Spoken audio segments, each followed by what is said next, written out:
है, ये धूल कण को रोक देता है, उसके बाद मांस करता है, उसके बाद हड्डी करता है। तो हम लोग को कई तरह से है, तो हम लोग जो होते हैं आंतरिक कंकाल में आते हैं। इस तरह से आप अगल बगल के जीव को देखिए और पता कीजिए कि वो आंतरिक कंकाल है कि बाह्य कंकाल है। अब एक बात बताइए, जो टर्टल होता है, कछुआ, इस ससुरा कछुआ कौन कंकाल होता है? तो ध्यान से समझिए, इसमें दोनों कंकाल होता है। ये जो इसका जो पीठ है, ये जो पीठ वाला हिस्सा, ये है आपका बाह्य कंकाल, इसके बाहर कंकाल है। लेकिन जो ये थुथुर निकाला है ना, इसका ये जो थुथुर है ये आंतरिक कंकाल है। और जो इसका गोड़ है, गोड़ वगैरह, जो इसका लेंगरी, लेंगरी समझते हैं, पूंछ, तो पूंछ जो है ना इसका लेंगरी, तो पूंछ में भी आंतरिक कंकाल है।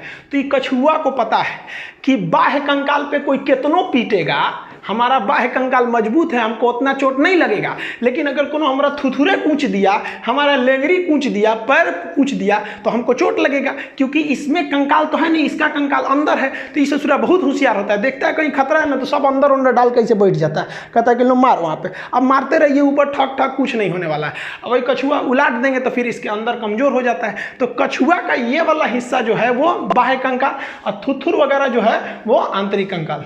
अब इस ससुरा कंकाल जो बना किससे रहता है? तो हमारा जो कंकाल बना होता है वो हड्डी का बना होता है, और एक कमजोर हड्डी का बना होता है। तो हड्डी को हम बोलते हैं बोन, और कमजोर हड्डी को बोलते हैं हम लोग कार्टिलेज। उसे हम लोग कहते हैं उप अस्थि। अस्थि नहीं, अस्थि से कम है तो उसे कहते हैं उप अस्थि। जैसे राष्ट्रपति से कम रहेगा तो उप राष्ट्रपति, वैसे अस्थि यानी हड्डी से कम रहेगा तो उप अस्थि। तो हड्डी और बोन, देखिए जो हड्डी होती है बोन, ये जो होता है कैल्शियम कार्बोनेट होता है, और इसमें कैल्शियम फास्फेट भी मिला रहता है, और इसमें जो होती है ओसिन प्रोटीन पाया जाता है। कैल्शियम कार्बोनेट की वजह से ये बहुत हार्ड होता है। जबकि आप ये ब्लू कलर वाला हिस्सा देख रहे हैं ना, ये क्या चीज है? हमारा कार्टिलेज है। इसमें कैल्शियम कार्बोनेट नहीं पाया जाता है, इसमें कैल्शियम फास्फेट पाया जाता है। कैल्शियम फास्फेट पाए जाने की वजह से ये सॉफ्ट हो जाता है। अगर इसी में कैल्शियम कार्बोनेट भी पाया जाता तो ये काफी हार्ड हो जाता है। अब कहेगा कार्टिलेज में कौन सा प्रोटीन पाया जाता है? तो कार्टिलेज में कांड्रीन प्रोटीन पाया जाता है, जबकि हमारी हड्डी में ओसिन प्रोटीन पाया जाता है। हड्डी जो होती है इसमें फास्फोरस भी होता है, कैल्शियम फास्फेट की मात्रा, इसीलिए चीता जब जलाया जाता है, तो अर्थी जब जलाया जाता है चीता में ना, तो चीता में आग आराम से लग जाती है, क्योंकि माचिस के ऊपर भी क्या पाया जाता है? फास्फोरस। अब शरीर में फास्फोरस, अब जिसके शरीर में फास्फोरस की मात्रा पर्याप्त रहेगी उसका चीता आराम से धधक जाएगा, और किसी किसी में फास्फोरस की कमी रहेगी तो उसको उतना अच्छा से नहीं धधकेगा, तो लोग कहेंगे बहुत बड़का पापी है। अरे भाई पापी कौन सी है, बेचारा खाया पिया नहीं था, फास्फोरस की कमी हो गई थी तो उसको पापी बोलो। खैर ये सब अलग चीज है। ये शरीर में फास्फोरस की मात्रा रहती है हड्डियों में। तो हड्डी और कार्टिलेज समझ गए। अब ये जो हड्डी, ये कार्टिलेज आप भी देखे होंगे, चिकन उकन खाए होंगे, तो हड्डियां जो होता है ना, ये कार्टिलेज, ये बड़ी हड्डियों के नोक पर पाया जाता है। लेग पीस वगैरह खाएंगे ना तो थूर थार के नहीं आदमी खा जाता है, वो क्या खा जाता है? कार्टिलेज। ये कान पे क्या होता है? कार्टिलेज होता है कान पे। देखिएगा ना, महिला सब कान छेदवा लेती है सर, है नीचे वाला जो छेदवाती है सर, तो चलो समझ में आता है, ये पुरो छेदवा देती है सर। अरे भाई घर वालों को क्या जाता है, 200 रुपया में छेदाता है, ये तो टेंशन उसको है ना, जो उसको ले जाएगा, उसको पहनाना पड़ेगा उसमें। तो ये जो कान है ना, ये क्या है? कार्टिलेज है। नाक क्या है? कार्टिलेज है। कि जितने भी बड़ी हड्डियां होती हैं, बड़ी हड्डी के मुहाने पर क्या पाया जाता है? कार्टिलेज पाया जाता है। तो कार्टिलेज को उपास्थि कहते हैं। अब जो हड्डी है, ये हड्डियां क्या ठोस होता है, लोहा की तरह, छड़ की तरह नहीं, वो अंदर से ना थोड़ा खोखला होता है, और उसमें ना आप अगर मांसाहारी होंगे तो आप चिकन उकन को तोड़िएगा ना, तो अंदर जाली टाइप का लगेगा कोनो मच्छरदानी का टुकड़ा उसमें ठूस दिया है। तो वही जो अंदर मच्छरदानी टाइप का रहता है ना, उसे हम लोग कहते हैं बोन मैरो। इसे हम हिंदी में कहते हैं अस्थि मज्जा। ये अस्थि मज्जा बहुत महत्वपूर्ण भूमिका निभाता है। कभी कभी इसी में कैंसर हो जाते हैं, तो बीमारी है तो कहीं हो सकता है। तो ये बोन मैरो का काम क्या होता है? ये ब्लड को बनाता है। ब्लड का निर्माण कहाँ होता है? बोन मैरो में। हालांकि जब बच्चा पेट में रहता है तो उसे भ्रूण कहते हैं, एम्ब्रॉय, उसके अंदर लीवर के मीसोडर्म में होता है। तो जब हम लोग वयस्क हो जाते हैं ना, तो हम लोग की हड्डी के अंदर ही ब्लड बनता है। ब्लड का मुख्य भाग क्या हो जाता है भाई? RBC, WBC. कहेगा आरबीसी कहाँ बनेगा? बोन मैरो में। डब्ल्यूबीसी बोन मैरो में। ब्लड कहाँ बनेगा? बोन मैरो में। इन हड्डियों के समूह को ही हम कंकाल कहते हैं, कंकाल तंत्र। अब ये जो हमारे शरीर में 206 हड्डियां हैं, इसको अभी हम समझेंगे 206 होती है कि 208 की, 270 की, 300, ये बाद में बताएंगे। अभी जो हमारा शरीर का कंकाल है, जो वयस्क मानव होती है, इसमें 206 हड्डियां होती हैं। इन 206 हड्डियों को दो भाग में बांटते हैं। एक होता है एपेंडिकुलर, जिसे कहते हैं उपांगी। एपेंडिकुलर हड्डी उसे कहते हैं जो शरीर के बाहर होती है, पकड़ने चलने फिरने का काम करती है, किसी की रक्षा नहीं करती है। तो ये हो गया एपेंडिकुलर। इसमें रेड कलर का दिख रहा है, जैसे ये हाथ है, ये हाथ है। हाथ किसी चीज की रक्षा थोड़ी करता है, चलने फिरने में मदद करता है। कंधा ये है, घूमने में मदद करता है। कमर इधर उधर घूमने में मदद करता है, पैर मदद करता है। तो जो घूमने चलने फिरने पकड़ने उकड़ने का काम करते हैं उन्हें हम कहते हैं एपेंडिकुलर उपांगी। इसकी संख्या 126 होती है, 206 में से 126 यही होता है। और जो बीचों बीच एक्सिस पे होते हैं ना, बीचों बीच में एक्सिस, उसे हम कहते हैं एक्सियल, हिंदी में कहते हैं अक्षीय। इसका काम होता है कि हमारे शरीर के नाजुक अंगों की हिफाजत करना है। जैसे खोपड़िया, अभी मान लो एक बांस को खोपड़िए पे मार देगा तो अंदर भेजा है तो भेजा फट जाएगा। एमसीबी होता है, हमारे शरीर का एमसीबी ब्रेन है, एमसीबी गिर जाएगा, सारा सप्लाई रुक गया, चुपचाप बेड पे पड़ल रही है इसे। तो जो पूरा एमसीबी बॉक्स है, इसको खोपड़िया है, ये क्या है, अक्षीय है, सुरक्षा देने का काम करता है। चेस्ट है, ये हमारे जो हार्ट है, जो लंग्स वगैरह, उसकी रक्षा देने का काम कौन करता है, ये हमारा रिब्स, पसली करती है। रीढ़ की हड्डी, मेन रीढ़ की हड्डी है। जो ब्रेन है ना एमसीबी, तो एमसीबी में तार का सप्लाई गया रहता है ना, गर्दन से झोझे एकदम नस गया रहता है और रीढ़ की हड्डियां के बीचों बीच में से आया रहता है। तो रीढ़ की हड्डी जो है उसके अंदर से स्पाइनल कॉर्ड रहता है, उसकी रक्षा करता है। तो रीढ़ की हड्डी, बत्ता, सर, ये क्या हो जाएंगे, अक्षीय। अक्षीय यानी एक्सियल की संख्या 80 है और एपेंडिकुलर की संख्या 126 है। अब इस फोटो में देखिए, ये जो है, ये जो स्काई कलर का है ये एपेंडिकुलर है और जो पर्पल कलर का है बीच में, ये क्या है, अक्षीय हड्डी है। अब इसको 2 मिनट में हम लोग याद करते हैं। देखिए कैसे, पहले हम लोग एपेंडिकुलर को फरिया देते हैं। रीजन क्या है, इसकी संख्या 126 है। ई फरिया देंगे तो 80 को निपटाने में क्या लगता है, तो पहले हम इसी से चालू करते हैं, बड़के से। तो एपेंडिकुलर में हाथ पैर आ जाते हैं, तो हाथ से स्टार्ट करते हैं। हाथ में कितनी हड्डी होती है, एक हाथ में होती है 30, और हाथ हमारे पास कै गो, 2 गो, तो टोटल कितनी हो गई, 60। तो हमको एक के गो का सीक्वेंस याद करना है, बाकी उसमें 2 का गुणा कर देना है। देखिए जो हाथ होता है ना, हाथ और पैर, इन दोनों को हम लोग कहते हैं लिम्ब। लिम्ब क्या होता है, देखिए हाथ क्या है, लिम्ब, पैर भी क्या है, लिम्ब, लेकिन ये ऊपर पाया जाता है, पैर नीचे पाया जाता है, इसलिए हाथ को हम लोग कहते हैं अपर लिम्ब। ये टेक्निकल नाम है, बायोलॉजिकल नाम है लिम्ब। आप ये लिम्ब वगैरह नहीं याद रखेंगे, आप याद रखिएगा हाथ। हाथ में कितनी हड्डी, 30, तो 30 को गिनिए। सबसे पहले यहां पर होता है एक हड्डी जिसे हम लोग कहते हैं ह्यूमरस। ये वाली हड्डी हो गई ह्यूमरस, एक ही हड्डी होती है ह्यूमरस, ये वाली। जैसे ये कलाई के आगे यहां पर आती है, केहनी से आगे ये 2 भाग में बढ़ जाती है। एक जो अंगूठा की ओर चली जाती है उसे कहते हैं रेडियस, और एक जो कानी उंगली की ओर चली जाती है उसे कहते हैं अल्ना। तो अंगूठा की ओर आ गई तो रेडियस, और इधर चली गई तो अल्ना। तो humerus, radius, ulna, humerus, radius, ulna, 3 हो गया। यहीं तक है, बाकी इसमें बड़ी कॉम्प्लिकेटेड है। सोचिए 27 गो हड्डी इतने दुर्वा में है, ये अपना में है, ये तो बहुत बड़ी बड़ी हड्डियां हैं, ज्यादा जगह ले लेती है। Humerus, radius, ulna. अब आगे आते हैं, यहां आगे आपको 3 चीज मिलेगा। एक मिलेगा कलाई, उसके आगे मिलेगा हथेली, उसके आगे मिलेगा उंगली। अब यहां देखते हैं, ये हो गया हमारा कलाई, क से कलाई, क से कार्पल। तो कलाई को क्या कहते हैं, कार्पल। इसमें 8 गो हड्डी होती है, छोटी छोटी। यहां देखिए, ये है आपका कलाई, इसमें छोटी छोटी कितनी हड्डियां होती हैं, 8। कलाई में हड्डियों की संख्या 8 हो गई है सब। अब देखिए, यहां से तो कलाई घूमने का काम करता है। अब हथेली, हथेली क्या होता है, उंगलियों का मेन मीटिंग पॉइंट जंक्शन होता है। तो 5 गो उंगली, तो हथेली में कै गो सप्लाई आया होगा, 5 हड्डियों का। तो हथेली को हम लोग कहते हैं मेटाकार्पल। देखिए, कार्पल मतलब हो गया कलाई, मेटा का मतलब होता है अगला भाग। तो कलाई का अगला भाग, अगला कलाई यानी मेटाकार्पल। मेटाकार्पल का मतलब कौन सी होगा, हथेली। तो हथेली किसकी सप्लाई देता है, उंगलियों की। तो हथेली में हड्डियों की संख्या 5, जबकि कलाई में कितनी हो जाती है, 8। तो कलाई में हड्डियों की संख्या 8, मेटाकार्पल यानी हथेली में 5। अब हो गई उंगली। उंगली को इंग्लिश में कहते हैं फिंगर। फिंगर से याद रखिएगा फ्लेंजिज। फिंगर से क्या याद रखेंगे, फ्लेंजिज। ये मिलता जुलता नाम है। उंगलियों में हड्डियों की संख्या होती है 14 हड्डी होती है।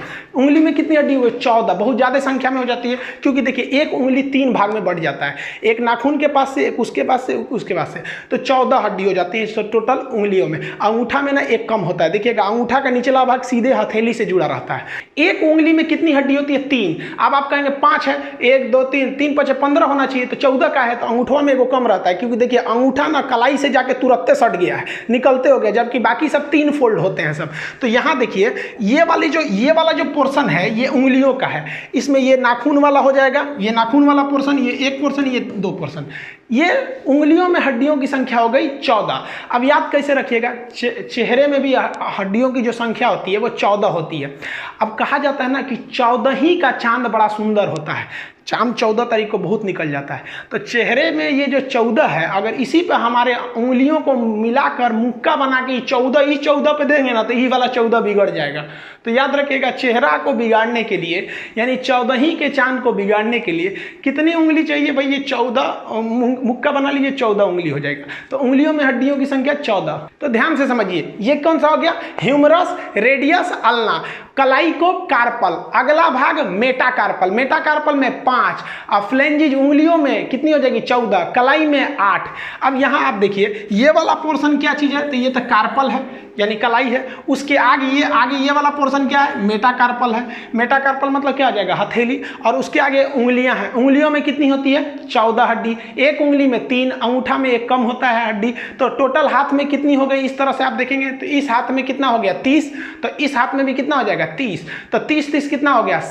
60 हड्डी तो ऐसे ही फरिया गया। वीडियो को पॉज करिएगा और अपने से इसको 5 बार बोलिएगा। Humerus, radius, ulna, carpal, metacarpal, phalanges. Humerus, radius, ulna, carpal, metacarpal, phalanges. कितनी संख्या में है? तो humerus 1, radius 1, ulna 1, carpal 8, metacarpal 5, phalanges 14, हो गया 30, 2 का गुणा 60। हाथ के बाद अब पैर की हड्डियों को देखते हैं। सेम सीक्वेंस पैर में भी होता है। जिस तरह से हाथ को हम अपर लिंग बोले थे क्योंकि वो ऊपर के भाग में है, उसी तरह हम पैर को लोअर लिम्ब बोलते हैं। पैर में भी 30 हड्डियां, एक पैर में 2 पैर है तो 2 से गुणा कर लीजिएगा, 60 हो जाएगा। अब सेम सीक्वेंस इसमें भी है। हाथ में यहाँ पे क्या था? ह्यूमरस था, तो यहाँ पे क्या हो जाएगा? फीमर। जान की हड्डी को हम फीमर कहते हैं। याद रखिएगा, एक बार बीपीएससी में पूछा था कि उरु अस्थि कहाँ पाई जाती है? पगला गया तुम भाई, फीमर को हिंदी में ना उरु बोलते हैं। ये हड्डी खोखली होती है, जबकि जो उड़ने वाले पक्षी होते हैं उनकी सभी हड्डियां खोखली होती हैं ताकि वेट को हल्का करने के लिए। ये शरीर की ऐसी हड्डी है जो खोखली होती है। ये सबसे लंबी हड्डी है, ये बच्चा भी जानता है, इसको क्लास 6 में पढ़ा दिया जाता है, सबसे लंबी हड्डी है। तो ये हो गई आपकी फीमर, सबसे लॉन्गेस्ट एंड सबसे लार्जेस्ट हड्डी है। ये खोखली होती है, ये इसे फीमर कहते हैं। लेकिन यहाँ पैर में एक चीज आप ध्यान से समझिएगा, जैसे फीमर से नीचे आएंगे ठेहुना के पास, ठेहुना को क्या बोलते हैं? नी बोलते हैं। और वही जो उसको वहां पर आपको एक हड्डी मिलेगा पटेला नाम का। घुटना के पास आप देखिएगा वो कटोरा ऐसा घूमते रहता है, उसको हम लोग क्या कहते हैं? पटेला। पटेला जो हड्डी होता है, लोग कई लोग बोलते हैं ना कि किसका दिमाग जो होता है, देहात में बोलते हैं लोग कि महिलाओं का दिमाग ठेहुना में होता है। गलत बात है, ऐसा नहीं होता है। वो सब भी होशियार होती हैं, चांद पे पहुंच गई सब। तो ये जो होता है, ये जो पटेला होता है, वो यहाँ पर अगर आप देखेंगे तो केहुनी में कोई भी एक अलग से हड्डी नहीं थी, सीधे ह्यूमरस आया था, रेडियस अल्ना 2 भाग में बट गया था। लेकिन पैर में फीमर आएगा और 2 भाग में नहीं बटेगा। पहले वहाँ पर एक घुटना के पास हड्डी आएगी जिसे हम लोग कहते हैं पटेला। ये क्या करता है? पटेला पैर को आगे नहीं आने देता, पीछे ही घुमा सकते हैं। आप पैर को आगे ले आ सकते हैं? नहीं ला सकते हैं। तो ये हो गया आपका पटेला। ये सिस्मॉइड बोन का बना होता है, ये कैटेगरी ऑफ बोन में आप पढ़ेंगे इसको। तो ये पटेला हो गया। अब इसके बाद सारा सीक्वेंस सेम है। तो पटेला के बाद 2 भाग में, एक होता है टिबिया, एक होता है फिबुला। ये वाला जो बड़ा हड्डी देख रहे हैं ये टिबिया है, और उसके सपोर्ट में जो फिबुला देख रहे हैं उसके बगल में है, ये सपोर्टिव हड्डी होती है। टिबिया को सबसे चमकीली हड्डी कहते हैं, फिबुला उसके सपोर्ट में होती है। पैर की हड्डी अगर कोई कह देगा तो मेन हड्डी कौन सी है? टिबिया, ये चमकीली हड्डी होती है। और जांघ की हड्डी फीमर हो गई। ये कई बार पूछा हुआ है, टिबिया को याद रखिएगा। तो सामने वाला कौन सा हो गया भाई साहब? टिबिया। और इसके बगल वाला क्या हो गया? फिबुला। अब हाथ में कलाई था तो यहाँ टखना होगा। तो अब नीचे चलते हैं पैर वाले भाग में, तो इसको इस इमेज में समझते हैं। यहाँ पर आपको देखेंगे ये हो गया आपका टार्सल। हाथ की कलाई को हम कार्पल कहते, तो इसको हम क्या कहेंगे? टार्सल कहेंगे।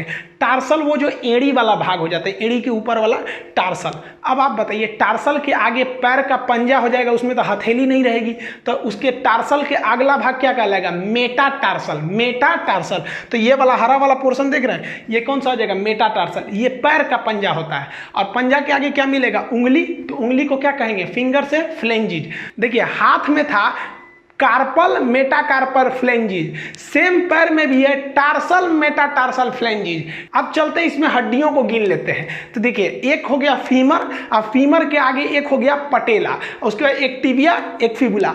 याद रखिएगा, जो टार्सल था, टार्सल हाथ की कलाई यानी कार्पल में 8 था, लेकिन पैर के टार्सल में 7 ही रहेगा, क्योंकि एक एक्स्ट्रा हड्डी पटेला के रूप में यहाँ हो गई है।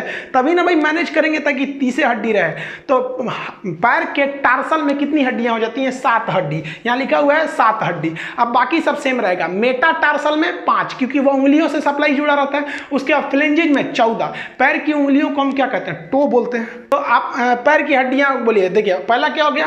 फीमर। फीमर की संख्या 1। फीमर के बाद पटेला, घुटना के पास क्या हो जाता है? पटेला। उसके बाद से बड़ी हड्डी टिबिया, छोटी वाली फिबुला।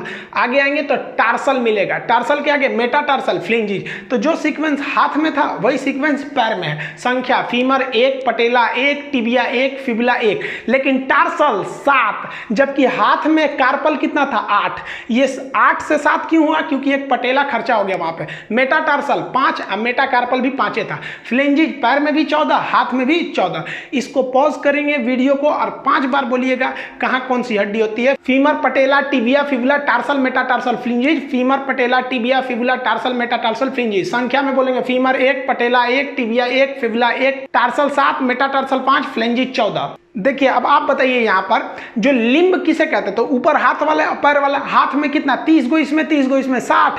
अब पैर में एगो में 30, एगो में 30, 60, 120 तो ऐसे ही फरिया गया। और टोटल जो उपांगी था एपेंडिकुलर, उसमें 126 गो था ही, 120 गो फरिया गया, 6 गो ना बचा। तो चलिए 6 गो को भी फरिया देते हैं। पैर का ऊपरा भाग जहाँ कमर है उसको कहते हैं पेल्विक।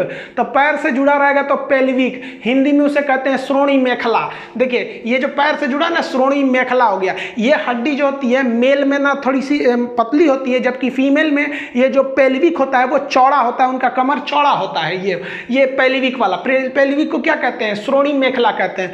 पेल्विक जब हम बैठते हैं तो बैठने पे किस पर जोर पड़ता है? तो पेल्विक की निचली हड्डी को कहते हैं हम लोग इसियम। तो बैठने पे इसियम नामक हड्डी पे जोर पड़ता है। तो खैर ये उतना जरूरी नहीं है, आप बस इतना याद रखेंगे पेल्विक जो होता है वो पैर का उपला भाग, कमर जिसे कहते हैं, वो एक लेफ्ट वाला पैर एक जाके जुड़ा रहेगा, एक राइट वाला पैर जुड़ा रहेगा। तो पेल्विक की संख्या कितनी हो गई? 2 हो गई।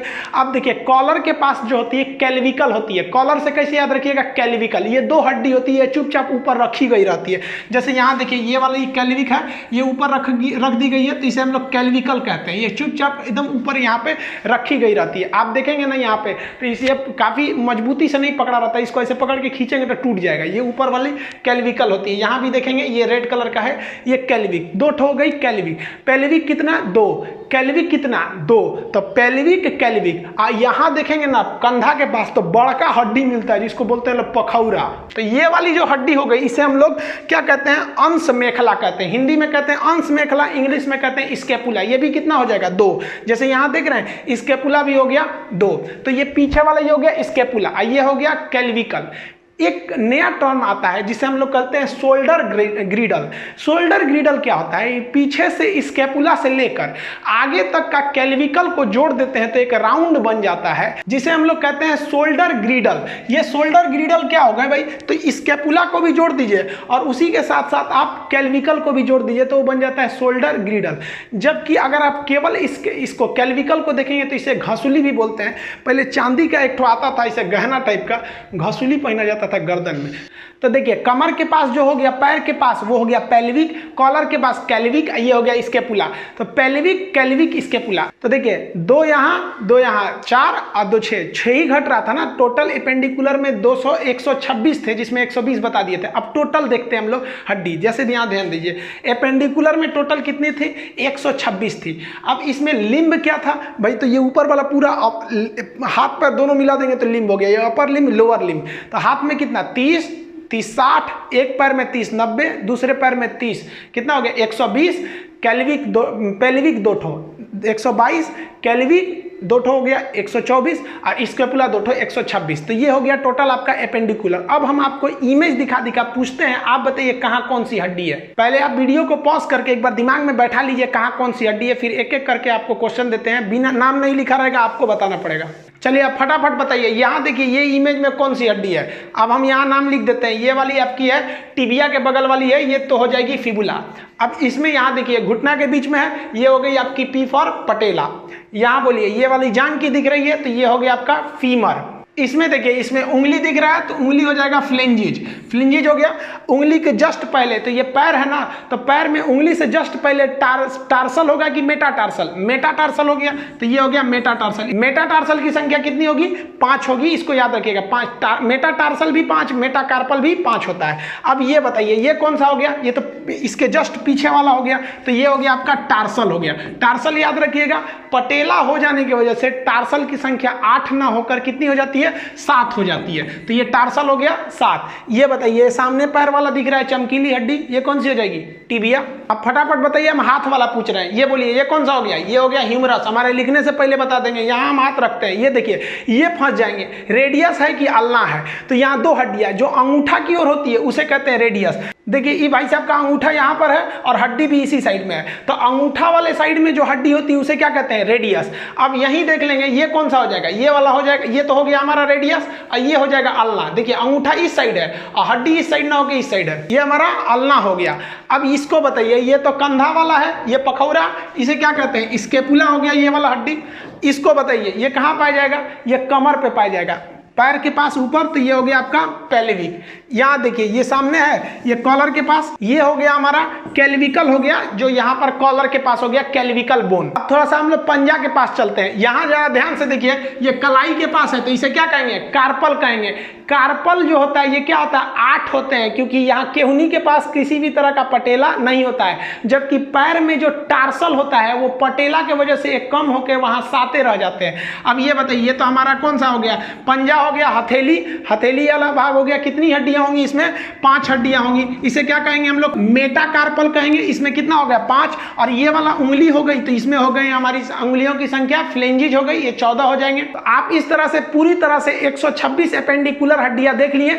इसमें बताइए रेड वाला कौन सा हड्डी है? तो ये एक्सियल है, बीचों बीच में है, इसकी संख्या 80 होती है। और जो ये ब्लू कलर का है ये कौन सा है? एपेंडिकुलर उपांगी, ये चलने फिरने में मदद करेगा, इसकी संख्या 126 हो गई। अब आप बताइए 206 हड्डियों में से आप 126 हड्डी देख लिए, कितना बचा? 80। यही 80 हड्डी कौन सी हो गई सब? एक्सियल हड्डी हो गई सब। अब हम लोग एक्सियल के बारे में पढ़ लेते हैं। ये तो अब बताइए ना, 126 पढ़ लिए तो एक्सियल तो 80 को 2 मिनट में निकल जाएगा। देखिए एक्सियल हड्डियों की संख्या जो है वो 80 है, ये बहुत नॉर्मल है याद करना। देखिए रीढ़ की हड्डी में हो जाती है 26 और हमारे रिब्स पसलियों की संख्या होती है 24। 26 और 24 कितना हो गया? 50। 80 में से 50 तो ऐसे चला गया। एक स्टर्नम होता है बीच में छाती में, तो 50 एक 51 बच गया 29। सर में कितनी हड्डी होती है? 29। 50 खत्म। अब इसको एक अलग अलग करके पढ़ लेते हैं। सबसे पहले हम रीढ़ की हड्डी को देखते हैं। रीढ़ की हड्डी को इंग्लिश में हम बैकबोन या वर्टिब्रल कॉलम कहते हैं। इसमें फंसिएगा कहां पर? जब आपको दे देता है मेरुदंड,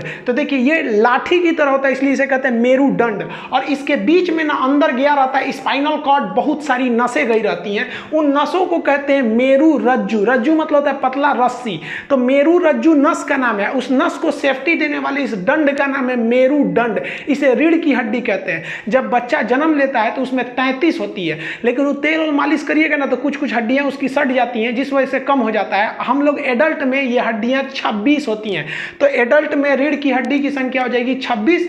अब देखिए इसको कई पार्ट में बांटते हैं, तो आपको काम का नहीं है। जो गर्दन होता है उसे सर्वाइकल कहते हैं। देखिए गर्दन वगैरह में अगर किसी को मुड़ुक उड़ुक जाएगा तो उसे हम सर्वाइकल पेन कहते हैं। सर्वाइकल को शॉर्टकट में सी बोलते हैं, इसे C1 C2 C3 कहते हैं। सर्वाइकल की संख्या 7 होती है, लेकिन गर्दन की जो सबसे ऊपरी हड्डी जो सर से आके जुड़ी रहती है उसे हम लोग कहते हैं एटलस बोन। तो आप एटलस वाला बस याद रखिएगा, बाकी आपके किसी काम का नहीं है। सर्वाइकल के नीचे छाती आ जाता है, तो जो छाती के पीछे रहता है उसे हम लोग थोरेसिक कहते हैं। छाती को हम लोग क्या कहते हैं? थोरेसिक। उसके नीचे आएंगे तो लंबर आ जाएगा, फिर ऐसे करके आएंगे सब, तो ये आपके जरूरी का नहीं है। बस इतना याद रखिएगा, गर्दन की हड्डियों को हम सर्वाइकल कहते हैं। इसमें सबसे ऊपरी हड्डी जो होती है वो एटलस होती है।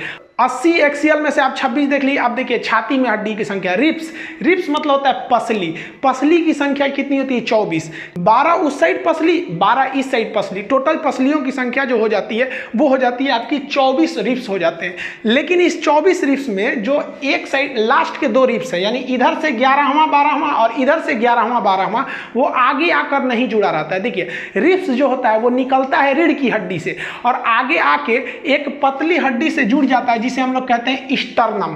तो स्टर्नम की संख्या 1, इसी पे भगवान ने जो क्या किया, ले आके पीछे से रीढ़ की रिब्स को वेल्डिंग कर दिया है। नहीं तो पता चला रीढ़ की हड्डी से निकलेगा आपका रिब्स और ऐसे आगे छोड़ देंगे तो पता चला लड़ाई में कौन ऐसे फाड़ देगा, ऐसे चल जाएंगे, चाहे सोएंगे तो ऐसे दबा जाएगा ऊपर। तो भगवान बहुत होशियार था, ले आके यहाँ पे रख के बीच में लोहा रख के वेल्डिंग मार दिया। तो जिस पे वेल्डिंग मारा है ना उसी को कहते हैं स्टर्नम।